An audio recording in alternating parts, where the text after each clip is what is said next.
नमस्कार दोस्तों, स्वागत है आपका हमारे चैनल बच्चान हेल्थी में। शुरू करते हैं भागवत गीता ज्ञान। इसमें मिलेंगी आपको जीवन की सारी समस्याओं का समाधान, जीवन की सच्चाई के माध्यम से, बिल्कुल सरल शब्दों में।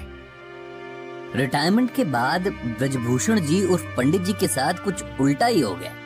जहां लोग आमतौर पर रिटायरमेंट के बाद समय काटने के लिए वो सारे काम करने लगते हैं जिनसे जिंदगी भर वो बचते रहे थे, जैसे कि सुबह शाम घूमने जाना, आस पड़ोस में दोस्त बनाना, पौधों में पानी डालना वगैरह वगैरह। लेकिन पंडित जी का हाल कुछ उल्टा ही था। उनके पास उनका गीता ज्ञान का ब्लॉग था, जिसके जरिए उन्होंने जाने कितने लोगों से दोस्ती कर ली थी। उनकी कंप्यूटर स्क्रीन की एक छोटी सी खिड़की थी जिससे वे सारी दुनिया को देख सकते थे, अपनी बातें कह सकते थे, दूसरों की सुन सकते थे। इस एज में अपना सीखा दूसरों को बांटने की और दूसरों से सीखने की उनकी भूख ही पंडित जी को कभी पता नहीं चलने देती थी कि अब धीरे धीरे बुढ़ापा उनकी हड्डियों पर हावी हो रहा है। जिंदगी धीरे धीरे रेत की तरह मुट्ठी। रोज जाने कितने लोग ईमेल के जरिए पंडित जी से अपनी जिंदगी की परेशानियों का हल मांगते, और पंडित जी अपने गीता ज्ञान से हर बार कोई न कोई ऐसा हीरा निकाल ही लाते थे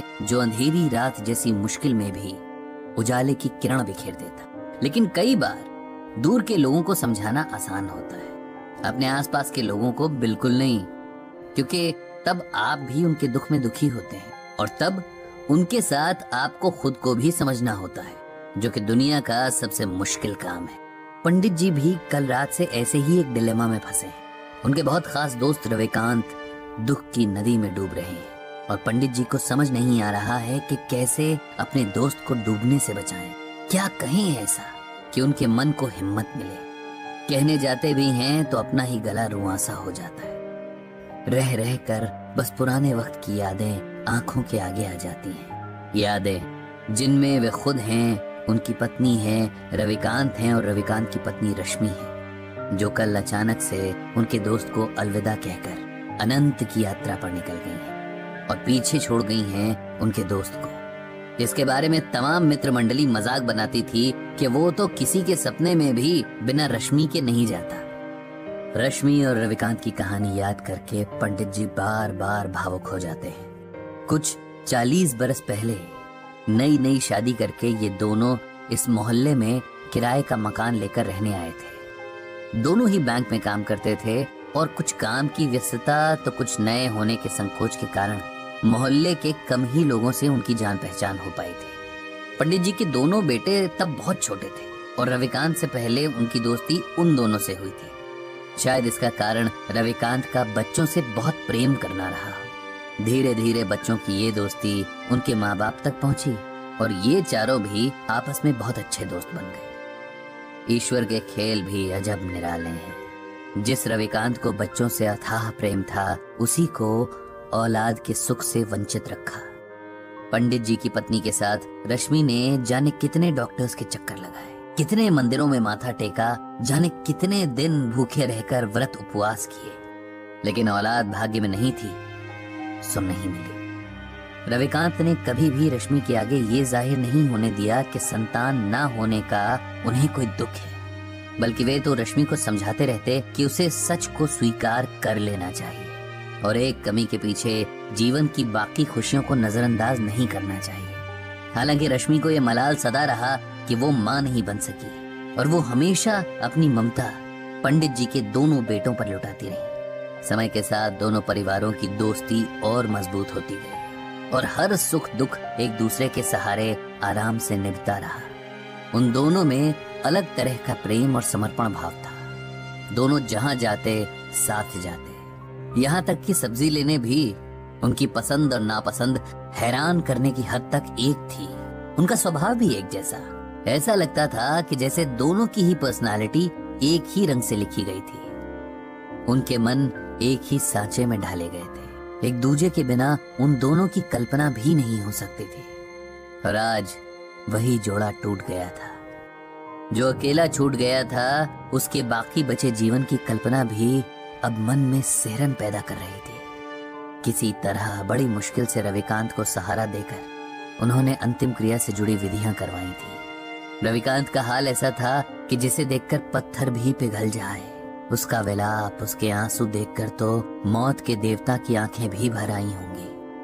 कभी मजाक में शायद रश्मि ने रविकांत से कहा होगा कि अंत समय में उन्हें गंगा किनारे जलाया जाए और उनकी अस्थियां माँ गंगा की गोद में बहाई जाए। सो उनकी इसी इच्छा का सम्मान करते हुए रविकांत ने पंडित जी से रश्मि को हरिद्वार ले जाने की बात कही और इंतजाम करने का अनुरोध किया। हरिद्वार के पूरे रास्ते जैसे रविकांत बेसुध थे। उन्हें देखकर ऐसा लग रहा था कि मानो ये दुख में डूब जाना चाहते हैं। न उनके उबरने की शक्ति बची थी और न ही इच्छा। रविकांत को कुछ होश नहीं था कि कब लोगों ने जबरदस्ती उनसे अंतिम क्रिया की रस्में करवाई और कब उन्होंने किसी और के सहारे से खड़े होकर रश्मि को अंतिम विदा देकर अग्नि के हवाले कर दिया। उनकी नजरों के सामने बस राख थी, ठंडी और बेजान। इधर अंतिम संस्कार के साथ आए लोगों के लिए पंडित जी ने नाश्ते का इंतजाम करवा दिया था। सब उधर बिजी थे और रविकांत अकेले एक बेंच पर बैठे जाने दुख के कितने गहरे समंदर में डूबे जा रहे थे। दूर खड़े पंडित जी ये सब देख रहे थे।